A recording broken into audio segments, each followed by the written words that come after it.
सत साहिब सतगुरुदेव की जय।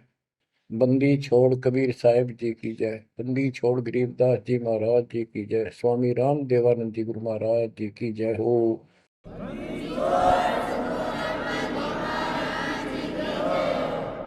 सर्व संतों की जय, सर्व भक्तों की जय, धर्मी पुरुषों की जय। श्री काशी धाम की जय, श्री सुडानी धाम की जय, श्री क्रोथा धाम की जय, श्री बरवाड़ा धाम की जय। सत साहिब कबीर दंडवतम गोविंद गुरु बंधु अर्जन सोए। पहले भय प्रणाम तिन नमो जुआगे ओए। कबीर गुरु को की जय, दंडवतम कोटि कोटि प्रणाम। कीट न जाने रंग को यो गुरु कर है आप समान। बच्चों, मानुष जन्म परमात्मा की कृपा से आपको प्राप्त है। मनुष्य जीवन के अंदर मूल उद्देश्य केवल भक्ति करना और मोक्ष कराना होता है। इसके लिए सर्वप्रथम गुरु की आवश्यकता होती है। सर्वप्रथम गुरु की, गुरु पूर्ण हो, तत्व ज्ञान प्राप्त हो और संपूर्ण भक्ति मोक्ष मार्ग यानी सभी मंत्र सत्य हों, फिर भक्त मर्यादित रहे, समर्पित रहे, आसानी से मुक्ति प्राप्त कर सकता है। अब जैसे धर्मदास जी का प्रसंग चल रहा है, तो आप देख रहे हो कितनी अच्छी आत्मा, परमात्मा के चाहने वाली, कति कुर्बान। और जैसा उस अज्ञानी गुरु ने मार्गदर्शन किया, कति अटूट श्रद्धा। सेवक तो ऐसा ही हो, पर गुरु ऐसा ना हो जो जीव को कर्म कांड में उलझावे। अब इस कथा से आपको अपने आप बहुत कुछ बातें समझ में आएंगी कि आपको कैसे पूर्ण सतगुरु प्राप्त है, अध्यात्म ज्ञान प्राप्त है, संपूर्ण मूल ज्ञान जो आज तक छुपा के रखना था। और अब भी आप नहीं समझ सके उस परम पिता की महिमा को और इस गंदे लोक के यथार्थता को, तो फिर परमात्मा आपको कौन सी भाषा का प्रयोग करे जिसे तुम समझ सकते हो। लास्ट फिर वही होगा जैसे 600 साल पहले दाता ने आपको पटक दिया था, ठाके झटक दिया था। या तो आंखें खोल लो, भूल जाओ इन बकवादों को। इस संसारिक चोचलों में कुछ नहीं धरा। गरीबदास जी कहते हैं, सर्व सोने की लंका होती रावण से रणधीरम। एक पलक में राज विराजी कर जम के पड़े जंजीर। इतने ठाठ बाट थे, सिद्धियां थी, आकाश में चला जाता था। पुष्पक विमान ऊपर से छीन के लाया था कुबेर से। खूब उद्मस्तार रखा था। और भगत किसका था? शिव जी का। तीन देव की जो करते भक्ति ही उनकी कदे न होवे मुक्ति। और कितनी बकवाद भर जाए इनमें, जिसके कारण प्रसिद्धियां भी होगी साधु संत ऋषियों की। अंत में इनके पास कख नहीं बचा। ये मूल ज्ञान है, ये सार ज्ञान है। इसको समझो अच्छी तरह, पढ़े लिखे हो, शिक्षित हो, एजुकेटेड हो। परमात्मा ने मनुष्य जीवन इसलिए दिया कि तुम कुछ बुद्धि भी एक्स्ट्रा रखते हो अन्य प्राणियों से। इसका सदुपयोग करो। बकवाद बहुत कर ली, बाहर जाना पड़ेगा। अब बच्चों, प्रसंग धर्मदास जी का चल रहा है। देखो, अपना पिता अपने लिए कितना कष्ट उठा रहे हैं। एक जीव को काल की दलदल से बाहर खींचने के लिए कितना कुछ उन्होंने किया। बालक की तरह पीछे पीछे फिरे, कहाँ जंगल में, कहाँ किसी दरिया पे, कहाँ किसी तालाब पे, कहाँ कहाँ कष्ट वो मालिक उठाया उन्होंने। वो कहते हैं, दो दिन मेरी शरण हो, ताका हूं मैं दास, केल गिर लग गया फिर गुप्त धरती आकाश। जैसे राजा अम्बरीश था, उसके पीछे लगे रहे थे। लेकिन हम नहीं समझते, जब हमारे पास दो पैसे हों या 14 काल की छोटी सी राजा था, भगत बतेरा था, यज्ञ बहुत करता था, वाह हो रही थी, पिछले संस्कार भी अच्छे थे। वो संस्कार कब बने? जब कभी कबीर साहब की शरण में था, जैसे कलयुग में हो तुम। अब ये जो रह जाएंगे ना, पार हो गए सो हो गए। भक्ति अच्छी करते हैं क्योंकि सत्साधना मिल गई। एक सांस की कीमत कितनी गजब की है, इसकी बहुत वैल्यू है। पार ना हुए तो फिर ये नो फंस जाएंगे काल के। इनको स्वर्ग में रखेगा, देवता बनावेगा, उड़ा माचे माचे आन देंगे, फिर राजा पृथ्वी पर बना देगा। पृथ्वी पर आकर फिर ये पिछले पुण्यों के कारण ठाठ तो होने हैं, और भक्ति भी करेगी आत्मा, क्योंकि पीछे भक्ति की चास पड़ी हुई है इसको।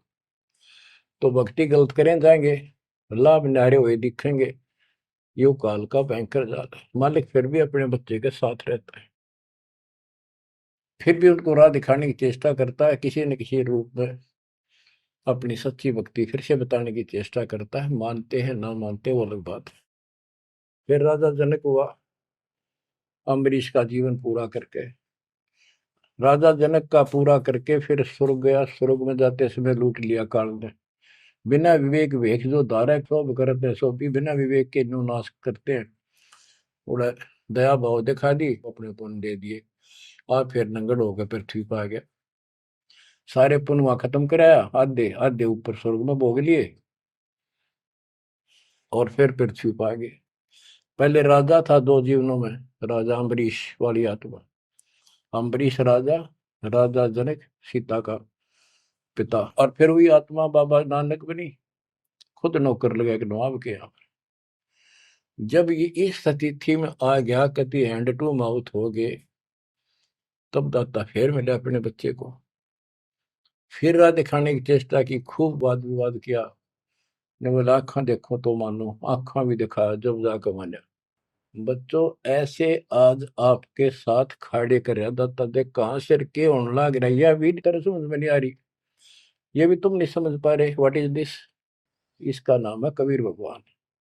इसको कहते हैं सक्षम समर्थ परमात्मा। बच्चों यहाँ देखो, मालिक ने कैसे अपने बच्चों तक संदेश पहुंचाने लग रहे। काल ने जुल्म करने में कसर नहीं छोड़ी, पर यूं भी तो उसका बाप है। और देखो अपने बच्चों को कैसे अमृत छकाने लग रहे। इन क्रियाओं को देखकर ये विश्वास कर लेना चाहिए कि आप समर्थ की शरण में आ चुके हो। द्वार धनी के पड़ा रहे, धक्के धनी के खावे, 100 काल झकझोरी पर द्वार छोड़ जाओ। ईब तुम इतना जरूर कर दियो, और कुछ ना बने तो इतना रहियो, मालिक की शरण से दूर मत होना। चाहे दुखी दिखो, चाहे सुखी दिखो, ईब के आप सत्य में अगला कदम है बस, नथिंग एल्स। दूसरी बात नहीं है। पर होगा उनका जो मर्यादित रहेंगे, समर्पित रहेंगे, तन मन धन सब तेरा, ये कहने से नहीं, करना होगा। काल जाते आज ले चलो दाता, रखियो अपने चरण में। तो बच्चों फिर जब तक चाहोगे तब तक जीवन दे देगा आपको, जब तक चाहोगे। लेकिन अंत में एक ऐसा आप पर प्रेरणा हो जाएगी आपको, और आप ही कहोगे कि दाता ले चलो, बस बस बहुत होगी। तो कहते हैं जीव इतने जोखिम नहीं, मरा जब निशंक मरे, परमात्मा कहते हैं। तो ये हमारा मरना नहीं होगा, हम तो मेले से बजावांगे।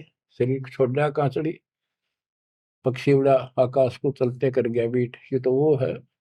बच्चों प्रसंग धर्मदास जी का चल रहा है।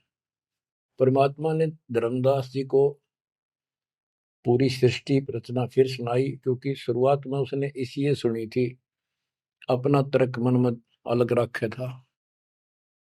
साथ में आमनी देवी ने भी सुनी, दोनों को विश्वास हुआ।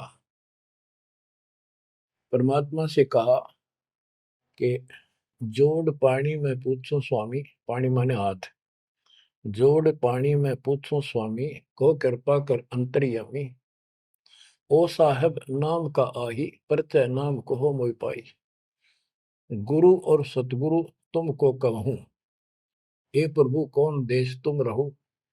परमात्मा बोले, हो धर्मनी जो पूछो मोही, सुनो सुरती धर कहो मतोई, जिंदा नाम है सुन मेरा, जिंदा बेस खोज के ही तोरा, हम सतगुरु के सेवक आही, सतगुर संग हम सदा रहाई, सतपुरुष व सतगुर आही, सतलोक में वह सदा रहाई। सकल जीव के रक्षक सोई, सतगुर भक्ति काज जीव होई। सतगुर की भक्ति से जीव के सब काम ठीक होंगे। सतगुर सत्य कबीर सो आही, गुप्त प्रगट कोई चिन्ह नाही। सतगुर आज जगत तन धारी, दासा तन दर शब्द पुकारी। काशी रह परख हम पावा, सत नाम उन्मोहि दरडावा। परमात्मा अपने को छुपा के कहते सत परमात्मा तो सतलोक में रहता है और वहां से चलकर आया हुआ है। अब वो सतगुरु सत कबीर काशी में है। वो प्रगट है, गुप्त है। प्रगट का अर्थ है कि सामने बैठा है, गुप्त ऐसे है कि उसको कोई पहचान नहीं पा रहा। सतगुरु आज जगत तन धारी, उस सतगुरु ने, सतपुरुष ने, पूर्ण परमात्मा ने जगत में आके ये कबीर रूप धारण कर रखा है। और काशी रहे पर खम पावा, वो काशी में रहते हैं, हमने उनको पहचान लिया। सत नाम उन्मोहि दरडावा, ये सच्चा नाम, सच्चा ज्ञान, सही विधि उसने मुझे बताई। यम राजा का सब छल चीना, निरख परख यम सो भीना। तीन लोग को काल सतावे, ताको ही ये सब जग ध्यान लगाओ। तीन लोग को यू काल परेशान कर रहा है, दुर्गति कर रहा है तीन लोग की, सब प्राणियों की, और उनका ये ध्यान लगावे। ब्रह्म देव जाको वेद बखाने, सोई है काल कोई मर्म न जाने। जिसको ब्रह्म भगवान के है ना, देवता लोग, गुरु ऋषि, वो वही तो काल है। तिनके सुत अहि तिर देवा, सब जग करे उनकी सेवा। इनकी पूजा करते, ये उसके पुत्र है तीनों। तिरगुण जाल ये जग फंदाना, जाने ने अवसल पुरुष पुराना। जाकी ई जग भक्ति कराई, अंत काल जीव को सोए दरखाई। जिसकी ये भक्ति करते हैं काल की, ब्रह्म की, या इनके तीनों पुत्रों की, अंत समय वो इनको खावे। सब जीव सतपुरुष के आही, ये सारे प्राणी उस सतपुरुष कबीर साहब के हैं। यम दे धोखा फांसाता ही, प्रथम बहे असुर यमराई। बहुत कष्ट जीवों के लाई, दूसरी काल कला पुन धारा। धर अवतार असुर संहारा, जीवन बहुविध कीन पुकारा। रक्षा कारण बहु करे पुकारा। जीव जाना ये धनी हमारा, दे विश्वास पुनः धर अवतारा। अब क्या ये बताना क्या चाहते हैं परमात्मा? हिरण्यकशिपु, उसको काल ने पैदा किया, उसने उद्मस्तारे भगत को सताया, हाहाकार मची सारी जनता में। तो परमात्मा ने आकर उस राक्षस को मारा और विष्णु को रूप दिखाना पड़ा, क्योंकि कबीर साहब को जानते नहीं थे। बच्चों, भगत का रक्षक केवल कबीर साहब है। प्रहलाद भगत था, प्रहलाद विष्णु जी का उपासक था। इस भक्ति को यहाँ तक लाने के लिए दाता ने आगा पीछा कुछ नहीं देखा, ना अपनी महिमा की आवश्यकता समझी। यदि वो महिमा चाहे तो काशी में 120 वर्ष रहे एक निर्धन जुलाहे की लीला में, वो 1 मिनट में कुछ भी कर सकते थे, दुनिया पीछे हो लेती, पर ये इस मार्ग में चला नहीं। तो क्या बताते हैं कि विष्णु रूप धारण कर लिया, विष्णु भी खुश हो गया, लोग कहें विष्णु जी ने रक्षा कर दी, विष्णु जी ने रक्षा कर दी। अब ये काल का जाल नो ऐसे अड़ा रहा। अब कबीर साहब ने इसको उसी तरीके से समझाने की चेष्टा की है, अपना रोल निकाल दिया बीच में। कबीर साहब समझाना चाहते हैं कि एक तरफ तो काल ने राक्षस बनाए, फिर तुम कहते हो विष्णु ने नरसिंह रूप धार करके और हिरण्यकशिपु को मारा, इसलिए विष्णु की महिमा बन गई। अब लोग विष्णु के चिपक गए, इसको भगवान मानकर पूजन लाएंगे। हीरो हो गया यो, जैसे पिक्चरों में देखो हीरो 2-4 रन गढ़ दे, बस वाह वाह वाह के जो है ना, इन करिश्मों को देखकर, चमत्कारों को देखकर इनके चिपक गए। ये सब काल का जाल है, परमात्मा ने इससे कोई लेना देना नहीं। परमात्मा चाहते थे इन भक्तों की आस्था बनी रहे, काल चाहता है ये नास्तिक हो जाए प्रमाण के लिए। परमात्मा से जब वार्ता हुई, इसने विवाद किया, तकरार करी, प्रथम बार आई। आखिर में लास्ट में जब सारी मन्नत मंगवा के वचन भरवा के ने बोला कि सबको उल्टा मार्ग लाऊंगा, गलत साधना पर दृढ़ कर दूंगा, देवता, तीर्थ, व्रत, मंदिर, इनकी पूजा हुआ, और किसी को कोई यहाँ से निकलने नहीं दूं, कि ये साधना करेंगे आध्यात्मिक लाभ होए को नहीं, आप नास्तिक हो जाएंगे। अब देख लो वर्तमान में गांव के गांव बहुत अच्छी आत्मा के लोग हैं, स्त्री पुरुष, लेकिन भगवान से दूर हो चुके, इसलिए हो चुके हैं कि इनकी साधना करते करते दुरुक्ति रही है, वो साधना ठीक नहीं है। तो यहाँ परमात्मा धर्मदास को वो आंखें खोल रहा है कि जिनको तुम भगवान मान रहे हो ये ऐसे काल जाल कर रहा है। एक तरफ तो ये कंस, केसी, चाणोर और पूतना जैसे, जरासिंह जैसे बना दिए, उधर से कृष्ण बना कर भेज दिया न मारने खातर, इनको मारने के लिए। कृष्ण ने वो मार दिए, कृष्ण चौधरी पाक गया, भगवान बन गया। अंत में कृष्ण भी मरा और नरक में जागा, जिसे कर्म करे या भोगने पड़ेंगे। अब बच्चों ये सारा खेल यो है, PhD लास्ट पॉइंट है। जैसे एक राजा सेना को आदेश देता है दुश्मन से युद्ध करो, तो सैनिक का कर्तव्य बन जाता मरूं या मिटूं, और जाके खड़ा हो जाता है लेकर बंदूक मोर्चे पे। तो सैनिक सच्ची आत्मा से होते हैं और वो दुश्मन के छक्के छुड़ाने के लिए अपना जीवन न्यौछावर कर देते हैं, आमने सामने मोर्चा संभाल लेते हैं। अब वहां पर कुछ इधर से मारे जाते हैं, कुछ उधर से मारे जाते हैं। जैसे अपने भक्त बच्चों को सेना में जाना पड़ता है, लड़ाई भी करनी पड़ेगी, युद्ध के मैदान में उतरना ही पड़ेगा और आमने सामने मोर्चा डांटना पड़ेगा। ये तो करना पड़ा, लेकिन वहां रक्षा कौन करेगा? वहां उन बच्चों की रक्षा कबीर साहब करेगी। इसी प्रकार काल ने रामकृष्ण को भेज दिया इनको मारने के लिए। रामकृष्ण को कोई मौत नहीं था इनको मारने का, इनके साथ खुद मालिक रहे। रामकृष्ण सतगुरु सहजादे भक्ति हेतु यूं हुए प्यादे। रामकृष्ण भी उस परमात्मा के बच्चे हैं, उस महाराजा सारी सृष्टि के सम्राट कबीर जी के राजकुमार हैं, सहजादे हैं।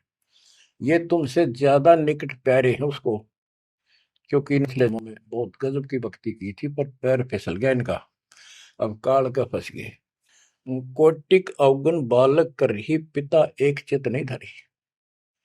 बाप के अंदर एक ऐसा परमात्मा ने पर रखा है प्रेरणा, स्वभाव, बालक से करोड़ों बकवाद कर ले पर पिता एक भी उसकी गलती को ज्यादा सीरियसली नहीं लेता। तो इसी स्थिति पर परमात्मा इस नियम से उन निकमों के साथ भी आज है, लेकिन बहुत प्यारे उनको हैं, क्योंकि कभी वो बहुत गजब के भगत थे और कॉलोनी को सिलेक्ट करे उनके कर्म फुड़वाने के लिए, उनको उच्च पद देता है। ये प्रधानमंत्री, मुख्यमंत्री, ये बहुत अच्छी आत्मा थी, पिछले भगत थे, तपस्वी थे भगवान के बच्चे, उसके लिए कर रहे थे। अब वो बैठा दिए पदों पर, अब कर्म फोड़ेंगे, फोड़ लेंगे, तो मानने को नहीं। फिर जब हंटू माँ उठा जाएंगे बाबा नानक की तरह, फिर पकड़ लेगा, फिर लेगा। काम तो बढ़ गया, समस्या तो वहीं के वहीं खड़ी रहेगी। वो तो बात निमड़ी क्या है बच्चों, इसको कहते हैं सार ज्ञान। ये है वो मूल ज्ञान। धर्मदास मेरी लाख दुहाई, मूल ज्ञान कहीं बाहर न जाए। मूल ज्ञान तब तक छपाई जब लग द्वादश पंथ ना मिट जाए। अब यो ऐसा ज्ञान आज तक किसी ने निर्णायक नहीं सुनाया। तो ईब कोई बकवाद करेगा तो उनको सबको पता होगा ये संत रामपाल जी से सुनकर अटपट मारन लग रहा है। हमारे छोटे छोटे बच्चे भी उसको 2 मिनट में फिटे मुंह कर देंगे। तो ये पंथ खत्म हो गए। बड़ा पेड़ होता है ना, पड़ भी जा, उसकी एक आधी जड़ की तरह रह जाए धरती में लगी, वो थोड़ा बहुत हरा कई दिन रह जाया करे, पर अंत में उसकी लकड़ी सूखेगी। तो आज इनकी स्थिति शुरुआत हो चुकी है, ये सारे ढह चुके हैं। मालिक के तूफान इस ज्ञान के सामने इनका कोई औकात बची नहीं है। अब तुम ध्यान दो जिसके ऊपर ये मालिक गजब की रजा कर रहा है। इसको हल्के में ना लो, तुम ज्यादा सीरियस बनो, समर्पित रहो। औरों से न्यारा सुख धरती पे देगा आपको, लेकिन इस सुख में माचना नहीं, परमात्मा को भूल ना जाना। मालिक की तरफ ज्यादा आवे, सुविधा दे दी, गाड़ी दे दी, सेवा में आवे, सेवा में लावे, बकवादा में कहीं नहीं जावे, तो राम राजी रहेगा, कबीर साहब आपका खुश रहेगा। तो परमात्मा ये बताना चाहते हैं, जीव जाने ये धनी हमारा, जैसे विष्णु कृष्ण राम हो ये भगवान थे न, देख किसे तो कंस मार दिया, केसी मार दिया, रावण मार दिया, हमने के पल्ले पड़ा उसको मारते, हमने तो ये यूरा पाया, ये कुछ बात बनेगी। प्रभुता देख के इन विश्वासा, अंत काल पुनः करे गिरासा। या प्रभुता देख के इनकी राम कृष्ण और के बड़े हीरो थे, कर दिया, लोगों ने इनको भगवान मान दिया। यही बते डपली पिटन लाग रहे हैं। द्वापर देख कृष्ण की रीति, परमात्मा कहते तू कृष्ण जी का भगत है, सुन ले कृष्ण की नीति अनीति। आप मानते हो कृष्ण ने गीता बोली, पहले तो गीता में उसको भगत बनाया, धार्मिकता सिखाई, और गीता का पाठ अर्थ बतलाया, और फोन उनको कहा युद्ध कर, युद्ध कर, तुझे कोई पाप नहीं लगेगा, और पीछे वो पाप लगा दिया। हिमालय में जाके गड़ो, अश्वमेघ यज्ञ करो, तुमने बंधुघात किया इसलिए पाप लगे। और जब जिस समय महाभारत समाप्त हो लिया युद्ध, और युधिष्ठिर को राजगद्दी दे दी गई, तो बच्चों युधिष्ठिर को भयंकर शोपन आने लगे, मरे हुए आदमी दिखे, सर कटे आदमी चलते दिखे, खावन पीवे सारी रात बैठ के काटे। द्रौपदी ने देखा, उसने अपने अन्य पतियों को बताया, अर्जुन को, भीम को, आदि को, कि ऐसी स्थिति आपके भाई की है, यू ना सोता ना आपको बताता, ये उस दिन का मेहमान है। तब सारे चारों भाइयों ने खड़े होकर उनसे प्रार्थना लगाई कि कोई बात बताओ, क्या आप हमें अपने भाई नहीं समझते? कोई कष्ट है, संकट है तो हम आपके साथ हैं, आप अकेले क्यों दुख पा रहे हो? हमें शेयर करो। कुछ दिन तक कुछ नहीं किया, फिर आखिर में बता दी कि ऐसी स्थिति है मेरी। फिर क्या होता है, जब ऐसा संकट आता है, आप अपने गुरु से ही बात करते हैं। श्री कृष्ण जी के पास गई, श्री कृष्ण जी को सारी स्थिति बताई कि हमारे भाई को ऐसे ऐसे समस्या होगी, कोई समाधान बताओ। तब वो कृष्ण जी कहते हैं कि तुम्हारे को जो युद्ध में तुमने पाप किए, बंधुघात किए, भाई मारे, भतीजे मारे, वो पाप लगा है, और इसके लिए एक अश्वमेध यज्ञ करो, उसकी शर्त बताई थी। अर्जुन उस समय स्तब्ध रह गया कि ये, और कृष्ण उस दिन तो कह था तुम्हें कोई पाप नहीं लगा तो निश्चिंत होकर युद्ध कर ले, मैंने सारे रख, तो तेने मत बनाना। आज ये पाप कहां से आ गए? विवाद करना इसलिए उचित नहीं समझा कि जब मैंने ये पॉइंट उठा दिया, भाई मेरा इलाज नहीं करा होगा, क्योंकि उसमें करोड़ों रुपए लगने थे उस धर्मयज्ञ के अंदर। और युवती ने सोचेगा भाई खुश नहीं है मेरा इलाज कराने में, ये मर जाएगा, इतना धर्म कर्म का पक्का है। तो अर्जुन ने अपने सब्र का घूंट पिया, अपने दिल की झाल डटी, और जैसा कहा वैसे यज्ञ करवाई। उस यज्ञ में शर्त थी कि एक पंचायन संघ अलग से रखा जाएगा, कि एक आश्रम सा बना के साफ सुथरी स्वच्छ स्थान पर एक अलग से उसका स्टैंड बना के, और सब महापुरुष, देवता, पृथ्वी के ऊपर के लोक, स्वर्ग लोक के सारे बुलाओ, और सब पृथ्वी के जीव, ब्रह्मा विष्णु महेश, सबको न्योता दे दिया। 56 करोड़ यादव, 12 करोड़ ब्राह्मण, 88,000 ऋषि, 33 करोड़ देवता, और ये सारे आगे। सबने भोजन खा लिया, और शंख नहीं बजा, यानी यज्ञ संपूर्ण हुई नहीं। यज्ञ पूरी ना हुई तो पाप कटे नहीं, वो दुख नो का नो रहेगा। तो इतना खर्च हो चुका, और बात वहीं की हुई, कोई ट्रीटमेंट नहीं। श्री कृष्ण ने भी खाना खा लिया। उस समय युधिष्ठिर ने पूछा, भगवान अब कैसे बात बनेगी, सबने भोजन खा लिया है। तब कृष्ण जी ने बताया, क्या तुमने इधर एक संत है, उसका ये सुदर्शन नाम है, वो एक गुरु भक्त है, उसको निमंत्रण नहीं दिया। भीम की ड्यूटी थी, सेवा थी उस साइड में निमंत्रण बांटने की। भीम से पूछा गया, भीम ने बताया कि मैं गया था पर वो गलत बोला। उसने कहा कि तुम्हारे से तो कसाई भी अच्छा था, तुमने इतने मानस मार दिए।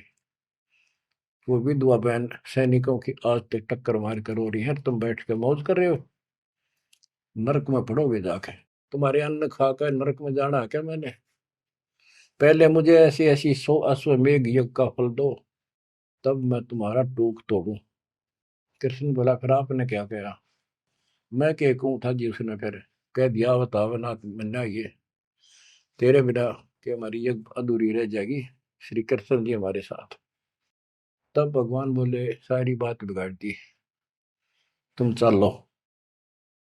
पांचों को रथ में बैठा के लाया, उनकी कुटिया से एक, कम से कम 1 योजन यानी 12 किलोमीटर दूर रथ रोक दिया। वहां से पैदल चल के आए नंगे पैरों। उस दिन क्या था, सुदर्शन जी ने अपने गुरु परमात्मा खुद कबीर साहब करुणा में नाम से प्रकट थे द्वापर में, उनके वो शिष्य थे, उनको सारी बात बताई। परमात्मा को पता था फेरा होंगे काम तो उनका होना को नहीं। तो सुदर्शन जी से बोले, तुम घूमन फिरन चला जा किते, वो फेरा होंगे। कि सुदर्शन जी तो चले गए भ्रमण पे, परमात्मा उनका रूप बना के वहां बैठेगी कुटिया में। जब वह सारी टीम पहुंची कृष्ण वाली, जाते ही श्री कृष्ण ने दंडोत प्रणाम की। साथ में पांचों पांडवन करनी थी। फिर कहा, परमात्मा ने पूछा, हे जगदीश, हे तीन लोक के मालिक, यह कैसे आना हुआ गरीब की झोपड़ी पे? तो श्री कृष्ण जी ने कहा, आप जानी जान हो, इन्होंने ये पांडव हैं, ये भीम है, ये युधिष्ठिर है, सारी इंट्रोडक्शन कराई। ये आपको निमंत्रण देने आए हैं, इनके यज्ञ में प्रसाद पाओ ताकि इनका कल्याण हो। सुदर्शन जी बोले कि भाई मैंने इस भाई तक कही थी, देखो खड़ा मोटा हा, मेरी बात शर्त पूरी कर दो तो मैं आज तैयार हूँ, नमक हो नहीं चालू। तो श्री कृष्ण जी बोले, जी आपकी वाणी है, कबीर संत मंडल पहुंचा दिए, तजमाया अभिमान, जो जो कदम आगे रखे ओ एक समान। ये दाता, हम वहां से चलकर कहाँ से चले थे, आप तो सारे कदम जानते हो, और 12 किलोमीटर तय, 1 योजन तक हम कभी पैदल आए हैं। यहाँ से वहां तक हमारे जितने कदम एक यज्ञ बनाए बताए आप, हे दाता, 100 आप लेखा ला दो, बाकी हमारी जोड़ी में डाल। साधु भूखा भाव का, धन का भूखा ना। ने बोला, वे चलते हैं। जब पहले भीम आया, डींग मारा था, जब सुदर्शन जी ने ये कहा कि तुमने इतने आदमी मार दिए, ऐसा जुल्म कर दिया। भीम बोला, युद्ध ऐसे नहीं जीता जाता, एक का गदा मारूं था 6 मरे थे। तो परमात्मा ने उसकी फड़क निकालनी थी, कुछ परिचय देना था कि इसमें कुछ है। परमात्मा बोले, सुदर्शन रूपधारी कबीर साहब के भीम, पहलवानिया मेरी माला तार के दिए, दे खुट्टी व टंगरी। हो गया तारण खातिर, कणछन लाग गया पहलवान, वो माला ना उतरी, वह सुमरनी उतरी नहीं। ने बोला, रे तू एक मारे था, 6 मरे थे पहलवान, या छोटी सी माला नहीं तेरे से उठती। खिसियाना होकर वापस आ गया। परमात्मा ने ऐसे हाथ करे, आपसे उतर कर आएगी हाथ में माला, और बहुत चक्के रह गए, अचंभित हुए सारे के सारे। तब परमात्मा को लेकर ये घुमाए। लंबी कहानी है, विषय दूसरा चल रहा है। तब उस दाता के भोजन करने से उनका काम बना, जब वो शंख बजा। ये अलग प्रसंग कभी ठीक से जच कर सुनाऊंगा, अब प्रसंग दूसरा चल रहा है। परमात्मा कह रहे, धर्मदास, तेरे कृष्ण की कुनीति कुनीति सुन ले। एक तरफ तनियों का था, तेरे पाप ना लगे, और फिर पाप बताए दिए। उन पापों को धोने के लिए जो विधि बताई, उससे भी बात ना बनी, वो भी समर्थ सक्षम हम थे वहां पर, हमने की। और बच्चों, वो पाप नहीं थे, वो पाप तो थे लेकिन वो प्रेत बाधा थी। वो जो सैनिक मरे थे, विधवा रो रही थी, वो सैनिक उसने तंग कर रहे थे, प्रेत बने हुए। वह प्रेत बाधा भी कृष्ण तक नहीं ठीक हुई। बच्चों, गरीबदास जी कहते, तुम कौन राम का जपते जपन, ताते कटे ना ये तीनों ताप। ये 3 ताप के तहत दुख था उनको। और वो पाप ते न्यो के न्यो रखे रह गए। ओए होए। अरे कोयल के बच्चों, ईब तक पकड़ दो अपने माँ की वाणी को, क्या कहना चाहते हो? अब विष का गाड़ा के साथ रहोगे क्या? अब क्या बताते हैं?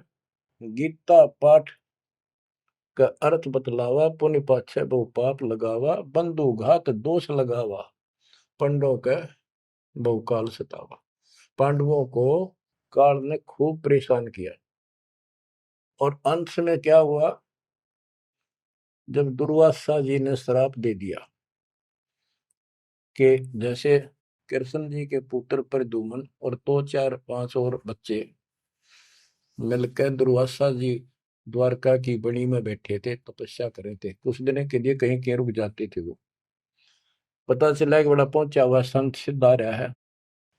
द्वारका के बच्चे श्री कृष्ण को समर्थ मान चुके थे। किसी ने कंस मार दिया, केसी राक्षस मार दिया, चाणूर मार दिया, वैसे काल्यवन मार दिया। तो इन्होंने सोच रहे थे कृष्ण तो ऊपर धरती पे कोई सही नहीं। उन्होंने मजाक सूझ गए, वह किसी संत साधु का आदर नहीं करते थे, इस कारण से कि हमारे साथ कृष्ण हमारा कोई कुछ नहीं बिगाड़ सकता। तो उन्होंने शरारत सूझी के नो कहे दुर्वासा भूत भविष्य वर्तमान त्रिकाली बता दिए, तीनों काल की जानता है, चलो इसकी परीक्षा लेंगे। एक प्रद्युम्न का पेट पर कढ़ाई बांध दी छोटी सी लोहे की, और लेडीज कपड़े पड़ा दिए गुजरिया वाले, ऐसा दिखा दिया जाकि जैसे बच्चा पेट में गर्भ है इसका। यूं पूछने गए महाराज, इनका कई साल में दया करी दाता ने? 12 साल हो गए बयान। अब ये पूछ जानना चाहते हैं कि इनका लड़का हो गया लड़की, बड़े उतावले हैं, आप भूत भविष्य की सारी जानो हो। दुर्वासा जी ने देखा ध्यान लगा के, ताकि बकवाद करना रहे हैं। गुस्से में होकर ने बोला, यह दो कुल का नाश होगा इस पे, ना लड़का हो ना लड़की हो। और आंख लाल करी बाज लिए बच्चे थे, सब ना के बता पता चला। यानी उस दुर्वासा के श्राप का कृष्ण तक बात गई। कृष्ण जी ने समाधान बताया कि इस कढ़ाई ने घिसा के चूर्ण बना के प्रभास क्षेत्र में डाल दो जमुना में, ऐसा कर दिया गया। फिर भी शराब न्यो का न्यू रह गया। वो शराब वो द्वारका में उद्मस उतर गया, अचानक बालक मर गया, अचानक कोई और दिक्कत आ गया, छोटी सी बात पर लट्ठम लट्ठा, रोज झगड़े होने लग गए। कृष्ण जी के पास फिर गए, यू कारण क्या है बताओ भगवान, इसका समाधान बताओ। किसी ने किसी की बात नहीं सुधारी, यू कौन सा पाप सेध गया नगरी का? कृष्ण जी बोला, भाई तुमने, जो दुर्वासा का श्राप है ये दुखी कर रहा है, इसका समाधान है तुम जाके वहां जमुना में स्नान करो प्रभास क्षेत्र में, जहां पर वो कढ़ाई के कंड डलवाए थे चूरे बना बना के। उसमें एक कड़ा घिसा नहीं था कढ़ाई का, पूरा ना घिसा, थोड़ा बहुत घिस, चमकीली सी वस्तु होगी, वो मछली ने खा ली। एक बालिया नाम का मछियारा था और साथ में शिकारी था। वो मछली पकड़ी, वो आगे उसने काट के देखी, उसमें चमकीली धातु थी। उसका अपना तीर का एरो बनवा दिया, आगे का ऐसा विषाक्त करके जहर में बुझवा के। और जो कण थे जो कढ़ाई के बताते हैं, उनके सरकंडे जाम गए, बूढ़े बूढ़े, उनके तीखे पत्ते गजब के तलवार जैसे। और कृष्ण जी ने कहा, सारे स्नान करो वहां जाके, तुम्हारा ये शराब खत्म हो जाएगा। वहां बोले सब बच्चे नर, कोई ना बचे, गर्भ न छोड़ के, छोटे छोटे नवजात शिशु भी साथ ले गए, कदे इन पर शराब ना रह जाए। और वहां जाके सारे लड़न लग गए, पढ़ पढ़ के वो पठेरे सरकंडे एक दूसरे को मारे, तलवार का काम करना कर शुरू कर दिया। कट का मर गए 56 करोड़ यादव। फिर कृष्ण जी एक पेड़ के नीचे बैठ गए, उस पार दीख को सारे दिन शिकारी ने, बालिया कौन था? ये बाली वाली आत्मा थी जो त्रेता युग में श्री राम ने वृक्ष की ओट लेकर मारा था।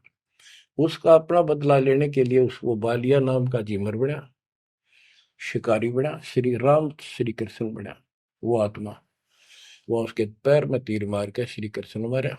उससे पहले श्री कृष्ण ने, बच्चे भी बताओ आप हमारे यहाँ दो जाके काल कर रहे दुर्गति, फिर आके लेट गया जब वो मारेगा। मरने से पहले उसने वह संदेशा भेज दिया था पता था कि सारे मरेंगे। तो पांचों पांडु वहां पहुंच गए। कृष्ण जी बस तड़पन लाग रहे थे। उनको बता दिया भाई ये यहाँ कोई आदमी बचा नहीं है, इन लेडीज को सारी को ले जाना, यहाँ लोग इनकी दुर्गति करेंगे, तुम अपने वहां रखना सुरक्षित। और तुम जाके हिमालय में चले जाओ, वहां रहो भूखे प्यासे तप करो, और वहां गड़का मर जाओ, वापस ना आइए। तो पूछा जी कारण क्या है? हम अभी तो राज मिला, 20-30 साल हमने राज मुश्किल से किया है, अब आप कहते हो राज त्याग के वहां चले जाओ, इसका कारण क्या हो गया? क्या गलती बन गई कि तुमने जो युद्ध में पाप किए थे वो पाप तुम्हें दुखी कर रहे हैं, वहां तप करने से समाप्त हो जाएंगे। तब अर्जुन को कहना पड़ा कि भगवान आप ऐसी स्थिति में हो, मुझे कहना तो नहीं चाहिए पर मैं रोक भी नहीं सकता अपने आप। पहले तो आप कह रहे थे गीता में कि ऐसे ऐसे तेरे को पाप नहीं लगेगा, और ये पाप हमारे सिर पर धरती है। फिर भाई के अश्वमेध यज्ञ कर पाप खत्म हो जाएंगे, वो पाप फिर भी रह गए। तब मैं बोल नहीं पाया, आज मैं रोक नहीं पाया। या तो इसका उत्तर दे दो ना, मेरा जीना भी दूभर हो जाएगा शेष सांस। तब उसने बताया भाई मैंने ना मेरा मन के गीता में कहा था, और के कुछ तेरे को बोल रहा था। असली बात यह है, अब मैं जो कोई कर लियो कुछ पाप हमारे उड़ तपस्या से कुछ तप बन जाएगा, पाप पुपना कट्टे से। उसने में बताई तप करने से आगे फिर थोड़ा बहुत को राज मिल जाएगा। इनके पास इतनी स्टोरी है, ज्यादा नहीं। तो बच्चों देखो काल का जाल। उसका अंतिम संस्कार श्री कृष्ण का करके वो चले गए, और अर्जुन ने एकलन छोड़ गया कि एकला योद्धा है, कोई खतरा नहीं। सब लेडीज को लेकर चाल पड़ा गोपियों को। रास्ते में बिल्लो ने पकड़ लिया, उन्हें पीटा इस अर्जुन को। गोपियां लूट ले गए, लड़कियां ठा ले गए रामजादे। और इस पर धनुष साथ ले रहा था जो महाभारत के युद्ध में जो उद्मस्त आ रहा था, वो उठा तक ढीसते। तब रोवा खड़ा खड़ा कि इस कृष्ण ने तुम्हारा नाश कर दिया, सारे हमारे साथ धोखा किया। जब नाश कराना था युद्ध में, मानस मरवाने थे आदमी, जब तक ताकत दे दी, अब मैं खड़ा खड़ा पड़ गया। गीता भी यही कहती है, बलवानों का बल मैं हूँ, बुद्धिवानों की बुद्धि मैं हूँ। यहाँ परमात्मा कबीर जी बताते हैं युग कृष्ण नहीं, युग काल उनका बाप ये जुल्म करे भाई, इनको पता है नहीं हो क्या रहा है।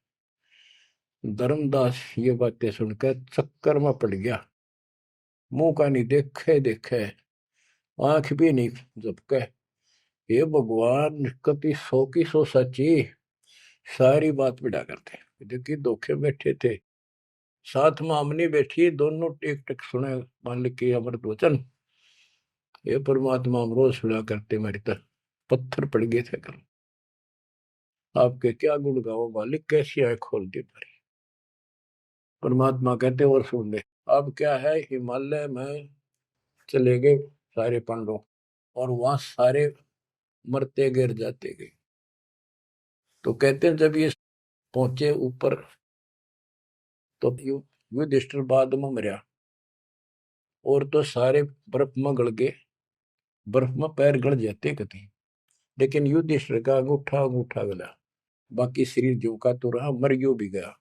जब ये ऊपर गया, वो पहले जो चले गए थे मर मर कर, चारों पांडव और वो उनकी मां कुंती द्रौपदी, वह सारे नरक में ठोक रखे।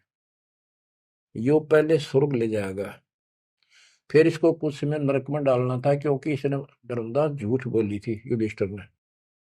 कौन सी झूठ बोली थी? कि अश्वत्थामा मर गया। द्रोणाचार्य गुरु का बेटा अश्वत्थामा था। द्रोणाचार्य इतना सूरवीर था, अगले दिन उसने युद्ध में उतरना था, और कृष्ण जी को पता था, उसने बता दिया था जयो आ गया ना द्रोणाचार्य तुम्हारे सामने, एक नहीं छूटेगा, इतना धनुषधारी है। तो इसका इलाज ये है कि युधिष्ठिर झूठ बोल दे, और की नहीं मानने का। पहले कईयां ने जाके कहा नो कह दो कि इसका बेटा अश्वत्थामा मर गया, तो यो उस पुत्र मोह में इतना पागल हो जाएगा, इस पर हथियार नहीं उठेंगे, और युद्ध तक करेगा पर यू हार जाएगा, मारा जाएगा। तो युधिष्ठिर को सब ने कहा जाके कि अश्वत्थामा मर गया। कईयों ने जाके दूत भेजे गए दूसरी सेना में। तो द्रोणाचार्य बोले मैं विश्वास ना करूं, तुम झूठ बोलते हो। अगर युधिष्ठिर कह देगा तो मैं सच्ची मानूंगा। तो दूसरे क्या तुम मार दियो, तो गिर दिया ठागा, फूक फाक फेंक दिया ठागा मैंने। युधिष्ठिर को तैयार किया गया कि तू यह झूठ बोल। वो मना कर गया कि नो तो दिक्कत हो जाएगी और मैं झूठ नहीं बोल सकता। फिर एक अश्वत्थामा हाथी का नाम था, जैसे पशुओं के नाम रख लेते हैं ऐसे। वो अश्वत्थामा हाथी मार दिया। श्री कृष्ण बोला आप ये कह देना कि अश्वत्थामा मर गया, मंदी आवाज में कह दिए मेरा ना हाथी था, हाथी या मनुष्य। युधिष्ठिर इस बात पर राजी हो गया क्योंकि अगले दिन नाश कर रहा था उसने। तो मन में दोस्त तो आया उसके, झूठ बोल दी जाके कि आचार्य जी अश्वत्थामा हिते संस्कृत नौकंते द्रोणाचार्य का तो बुरा हाल हो गया, चक्कर आने लग गया कि अश्वत्थामा मर गया। फिर मंदी आवाज में कह दिया नर व कुंजर, नर था या कुंजर हाथी, पता नहीं नर था या कुंजर। अब वो नर कुंजर कड़े सुना था तो पागल होकर गिर गया। तो उसके कारण उसको नरक में भेजना था कुछ समय के लिए। तो युधिष्ठिर ने पूछा कि मेरे भाई कहाँ गए, स्वर्ग में। तो उनको बताया कि उन्होंने पाप करे थे महाभारत में, और भी जितने पाप कर रखे थे वो सारे के कारण नरक में पड़े। धर्म युधिष्ठिर बोला कि मुझे उनके दर्शन कराओ, मैं देखना चाहता हूँ। देखा सारे हाहाकार मचाने लग रहे। तो बोला मुझे भी अब मेरे भाई बहनों के परिवार के साथ भेज दो। तो वो चाहे थे कि बेचने इसका मार डाल लिया जाओ। तो वो इस कारण से उसको भी कहते कुछ समय के लिए नरक को भोगना पड़ा। अब ये परमात्मा कहते हैं बंधु घात दोष लगावा, पांडवों के बहुकाल सतावा, भेद हिमालय ते ही गलाए, छल अनेक की नहीं यमराए। बच्चों, और फिर उनको पांडवों को ले नरक में डाला। हाँ, बच्चों, स्वर्ग के धोखे नरक ही जाही, जीव अचेत यम छल चिन्ह नहीं। ये बोले जीव इस काल के इस छल को, इस जाल को, षड्यंत्र को नहीं समझ पा रहे। पांडव सम को कृष्ण को प्यारे, सोले नरक में डारे, वो भी सारे नरक में डाल दिए। मानुष जन्म बड़े पुन होई, सो मानुष तन जात बिगोई, नाम बिना नहीं छुट्टे कादू, बार बार ये नरक ही घातू। नरक निवारण नाम जो आही, सुरनर मुनिजन जानत कोई नाही। जो नरक से छुटकारा देने वाला असली नाम है, इतने देवता नहीं जानते, ना ऋषि जानते, ना ब्रह्मा विष्णु वही जानते। ताते यम फिर भटकावे, नाना योनिन में काल सतावे, बिरले सार शब्द पहचाने, सतगुर मिले तो सतनाम समाने। इतना कुछ सुनकर धर्मदास कहता ही साहब मैं तो पग सिर धरूं, तुम ते कुछ दुविधा नहीं कर। अब मोई चीन पड़ी यम बाजी, तुम ते भयो मोह मन राजी। अब आपके ऊपर मेरी कति आत्मा डट गई, मेरा मन कति खुश आपके। मेरे हृदय प्रीति अस आई, तुम ते हो गई जीव मुक्ताई। अब मुझे विश्वास हो गया कि मेरा कल्याण आपसे होगा। मुझे लगता है तुम ही सत कबीर हो स्वामी, कृपा करो तुम अंतर्यामी। हे प्रभु देव परवाना मोही, यम तरण तोर भजो मैं तो ही। मोरे नहीं और सो कामा, निस्तिन सुमरो सदगुरु नामा। पीतल पत्थर देव द्यो बहाई, इन फेंक दो उठाकर, सतगुरु भक्ति करो चितलाई। ये बंदी छोड़। हो परमात्मा बोले सुनो धर्मनी, अब तो ही भुगताऊं, निश्चय यूं से तो ही बचाऊं। देव परवाना हंस बारू, जन्म मरण दुख सब टारू। ले परवाना जो करे प्रतीति, जिंदा कह चले यम जीती। अब वही आज्ञा देव धर्मदासा, मैं गमन करूं सतगुरु के पास है। अब मुझे आज्ञा दे, मैं अपने गुरु जी के पास जा रहा हूँ। सतगुरु संग आयब तो पाई, फिर मैं अपने गुरु जी ने लेकर आऊंगा तेरे पास। तब परमाना तो ही मिलाई, उनसे तुम्हें नाम दिलाऊंगा मैं। क्योंकि अभी धर्मदास को पूरा पक्का करना था। धर्मदास बोले हे प्रभु अब तो जान ना दे, नहीं आए तो मैं बहुत पछते हूँ।